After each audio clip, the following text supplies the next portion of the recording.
नमस्कार, मैं हूं कायनात खान। आप देख रहे हैं social TV prime time bulletin. खबरों की शुरुआत करने से पहले नजर हेडलाइंस पर। जीएनएम और एएनएम की काउंसलिंग के लिए 3 दिनों से भटक रहे हैं अभ्यर्थी। नहीं है जेएलएनएम कॉलेज में फैकल्टी की व्यवस्था। 10 महीने से लापता अपने भाई की बरामदगी के लिए नानी के साथ एसपी ऑफिस पहुंची बहन, जताई अनहोनी की आशंका। अंतर्राष्ट्रीय जलमार्ग से जुड़ गया भागलपुर। गंगा की लहरों से गुजरकर कहलगांव पहुंचा लाल बहादुर शास्त्री कार्गो जहाज। और भागलपुर से सीधे जुड़ेगा मुंगेर। कल सीएम करेंगे घोरघट पुल का उद्घाटन। डीएम व एसपी ने लिया जायजा। अब खबरें विस्तार से। जवाहरलाल नेहरू मेडिकल कॉलेज में जीएनएम और एएनएम की काउंसलिंग नहीं होने से अभ्यर्थी 3 दिनों से परेशान हैं। यहां 45 पारा मेडिकल कॉलेज से आए अभ्यर्थियों की कागजात की जांच और काउंसलिंग की जानी है। दरअसल पर्याप्त संख्या में काउंसलर नहीं रहने से अभ्यर्थियों को काफी परेशानी हो रही है।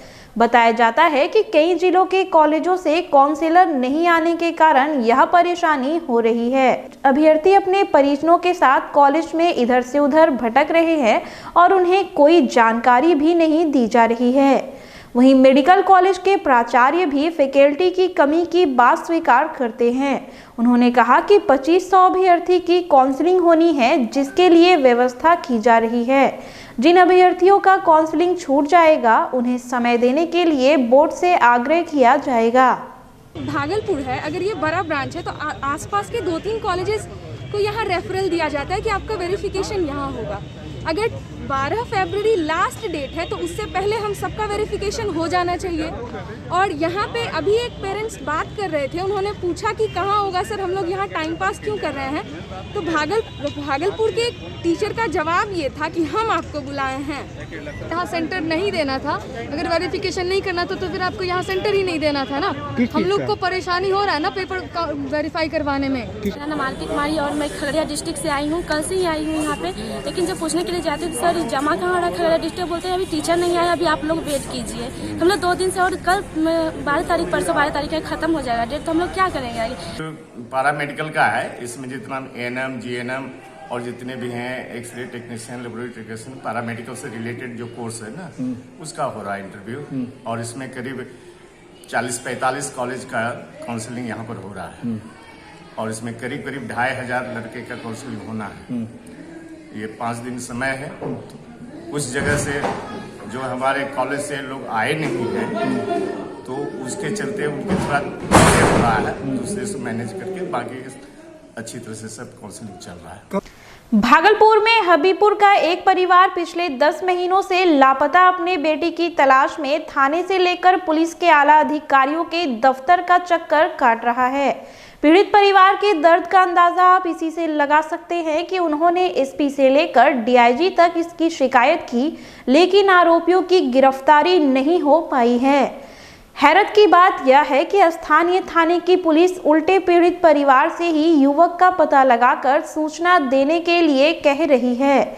गुरुवार को मदद के लिए युवक की नानी और बहन ने एसपी से गुहार लगाई है। युवक की बहन ने बताया कि पिछले वर्ष राजा मेरा भाई को घर से बुलाकर ले गया, जिसके बाद वह लौट कर नहीं आया है। राजा के साथ अन्य सहयोगी भी थे, जिस पर पुलिस कोई कार्रवाई नहीं कर रही है। नानी ने कातर भाव से पुलिस से अपने लापता नाती की बरामदगी की गुहार लगाई है। अपहरण करने वाला है आलम और राजा बेला जॉनी, 4 के घर के हैं। अब तक मेरे बच्चे का बरामदगी नहीं हुआ है। हम 10 महीने से थाने का चक्कर लगा रहे, लेकिन कहीं मेरा कुछ काम नहीं हुआ। कोई एक्शन नहीं लिया। हाँ, बहुत बोलाई। बबरगंज थाने में 10 बजे 9 बजे मेरी लड़की अकेले तनहा चली जाती। एसपी साहब बुलाए थे। हाँ, पुरंजा सर जब थे तो हम उनसे मिलने के लिए जाते थे, उन्होंने भी कोई जब तक पद पे वो रहे बस ऐसे ही हमसे मिलते रहे।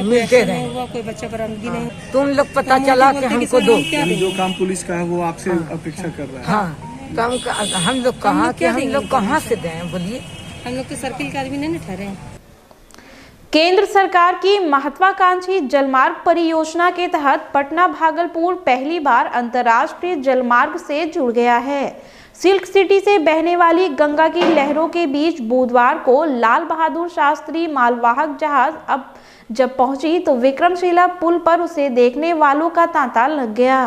कार्गो जहाज भागलपुर से जैसे ही कहलगांव की तरफ बढ़ा, गंगा तट पर बसे भागलपुर और कहलगांव के व्यापारियों की उम्मीदें भी परवान चढ़ने लगी।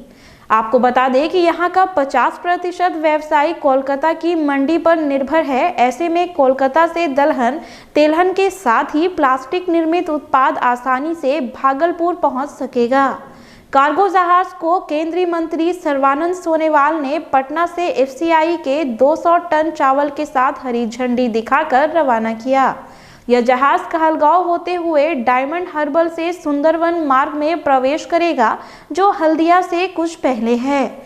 इसके बाद ब्रह्मपुत्र नदी होते हुए मार्च के पहले सप्ताह में गुवाहाटी का पांडु बंदरगाह पहुंचेगा। सीएम नीतीश कुमार की संभावित यात्रा को लेकर डीएम ने एसएसपी के साथ हेलीपैड व उद्घाटन स्थल की सुरक्षा व्यवस्था का निरीक्षण किया। आपको बता दें कि इस पुल का निर्माण 2012 में शुरू हुआ था, जिसे 2013 में पूरा होना था, लेकिन स्पेन तैयार नहीं होने के कारण पुल अधूरा रह गया। उसके बाद एजेंसी से काम छीनकर पुल निर्माण निगम को इसे बनाने की जिम्मेदारी सौंपी गई। आखिर 10 वर्षों के बाद घोरघट पुल का निर्माण कार्य पूरा हुआ और इसके साथ ही अब पुल से भारी वाहनों का भी परिचालन होगा। माननीय मुख्यमंत्री जी का कार्यक्रम प्रस्तावित है, तो हम लोग तैयारी कर रहे हैं। हेलीपैड बन रहा है और जो और भी विधि व्यवस्था संबंधी तैयारी होती है, तो डेपुटेशन होता है, तो सारा हम लोग कर रहे हैं और देख भी रहे हैं कि कमी। नगरवासियों को जाम से निजात दिलाने के लिए कई जगह रोड को वन वे कर दिया गया है। बावजूद इसके लोगों को जाम से निजात नहीं मिल पाई है। सिल्क सिटी की चरमराती ट्रैफिक व्यवस्था से यहाँ के लोगों का रोजाना दो चार होना नई बात नहीं है। गुरुवार को भी सड़कें वाहनों की कतारों से पटी रहीं और इस बार नागरिकों के साथ तिलका मांझी से कचहरी चौक के बीच जिलाधिकारी भी फंस गए। उनके वाहन का चालक जाम हटाने के लिए सायरन बजाता रहा, लेकिन कोई असर नहीं हुआ। डीएम के जाम में फंसते ही यातायात के जवान व होमगार्ड्स भागकर पहुंचे और काफी मशक्कत के बाद जाम हटवाया। 10 से 15 मिनट तक जाम में फंसने के बाद जिलाधिकारी की गाड़ी आगे बढ़ पाई। बैजानी के आशीष मिश्रा हत्याकांड के विरोध में 5 फरवरी को लोदीपुर में बाईपास जाम करने और सड़क पर आगजनी के मामले में 9 नामजद और 20 से 25 के खिलाफ प्राथमिकी दर्ज कराई गई है। नामजद आरोपियों में अखिल भारतीय विद्यार्थी छात्र परिषद के नेता कुश पांडे भी हैं। गोराडीह के अंचलाधिकारी नवीन भूषण ने बताया कि जब वे घटनास्थल पर गए तो देखा कि वहां बैजानी के कुश पांडे, हर्ष झा, पप्पू सिंह, कुणाल पांडे समेत कई अन्य सड़क पर आगजनी कर नारेबाजी कर रहे थे। इस दौरान उन्होंने घंटों सड़क को जाम कर दिया, जिससे आवागमन बाधित हो गया और लोगों को परेशानी हुई। आपको बता दें कि लोदीपुर में बाईपास के किनारे उसके ही भतीजे दीपक ने चाकू मारकर हत्या कर दी थी। इन युवकों पर आरोप है कि अंचलाधिकारी के समझाने के बावजूद बाईपास पर बेवजह हंगामा किया और पुलिस अनुसंधान को बाधित कर दिया। इधर प्राथमिकी दर्ज होने के बाद कुश पांडे ने कहा कि पुलिस ने अपनी नाकामी छिपाने के लिए इन युवकों पर प्राथमिकी दर्ज कराई है। वहीं पूर्व सैनिकों के संगठन वेटरन्स इंडिया के उपाध्यक्ष सुबोध कुमार पांडे ने छात्र नेता का समर्थन किया है।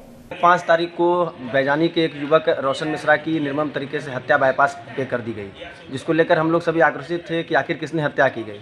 अगर हम लोग आक्रोशित नहीं होते तो शायद पुलिस इसे ठंडे बस्ते में डांट देती। लोकतांत्रिक तरीके से हम लोगों ने आंदोलन किया ग्रामीण के साथ, लेकिन हमारी आवाज़ को दबाने के लिए भागलपुर पुलिस द्वारा जानबूझकर सभी युवाओं पर फर्जी मुकदमा किया गया ताकि युवा शांत रहे। विधि व्यवस्था की स्थिति उत्पन्न करने के विरुद्ध धारा 353 में FIR दर्ज किया जा रहा है और उचित कानूनी कार्रवाई की जाएगी। 6 घंटे तक रोड जाम रहा था, इससे काफ़ी लंबा जाम लग गया था। इसमें जनता को, पब्लिक को काफ़ी इनकन्वीनियंस हुआ है और पुलिस को भी अनुसंधान से 6 घंटे तक बाधित किया गया। पूर्व रेलवे मालदा मंडल परिचालन विभाग द्वारा भागलपुर स्टेशन के VIP कक्ष में संरक्षा सेमिनार का आयोजन किया गया। सेमिनार में भागलपुर, साहिबगंज, बांका और जमालपुर सेक्शन से स्टेशन मास्टर, पॉइंटमैन, शेंटमैन, गेटमैन ने भाग लिया। ट्रेनों के सुरक्षित ट्रेन परिचालन के साथ साथ ऑल राइट सिग्नल का आदान प्रदान, गेटमैन, पॉइंटमैन, सेंटमैन की ड्यूटी पर सेमिनार में विस्तृत से चर्चा की गई। मौके पर टीटी ब्रजभूषण तिवारी, सुवेंदु कुमार, राजीव शंकर समेत रेलवे के अन्य कर्मचारी मौजूद थे। के लिए आज हम लोग यहाँ बैठक किए हुए हैं। नियम कानून ये है कि हमको जो नियम दिया गया है उसका नियमित रूप से पालन सुनिश्चित करें। जो नियम हमारे रेल के नियमानुसार गाड़ी चले, इसी पर विशेष चर्चा हुई कि जब असामान्य रूप के असामान्य कार्य प्रणाली हो, मतलब हमारा सिस्टम कोई फेल होता है तो गाड़ी कैसे संरक्षित चले। ऐसे इंटरलॉक सिस्टम है हम लोगों का, इसमें गलती होने की संभावना शून्य है जो हमारी इंटरलॉकिंग सिस्टम है। रेलवे स्टेशन चौक पर स्थित बाबा साहब भीमराव अंबेडकर की प्रतिमा का रखरखाव और सौंदर्यीकरण की जिम्मेदारी जीवन जागृति सोसाइटी को दी गई है। सोसाइटी के अध्यक्ष डॉक्टर अजय सिंह ने प्रतिमा का निरीक्षण करने के बाद कहा कि नगर निगम ने हमारी संस्था को जिम्मेदारी दी है, उसे हम निष्ठापूर्वक पूरा करेंगे।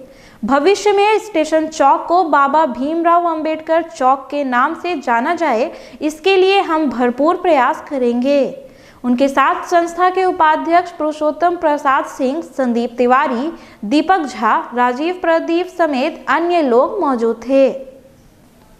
जोगसर थाना क्षेत्र के बूढ़ानाथ मंदिर के सब्जी मंडी में मोबाइल चोरी करता एक युवक रंगे हाथ पब्लिक के हत्थे चढ़ गया।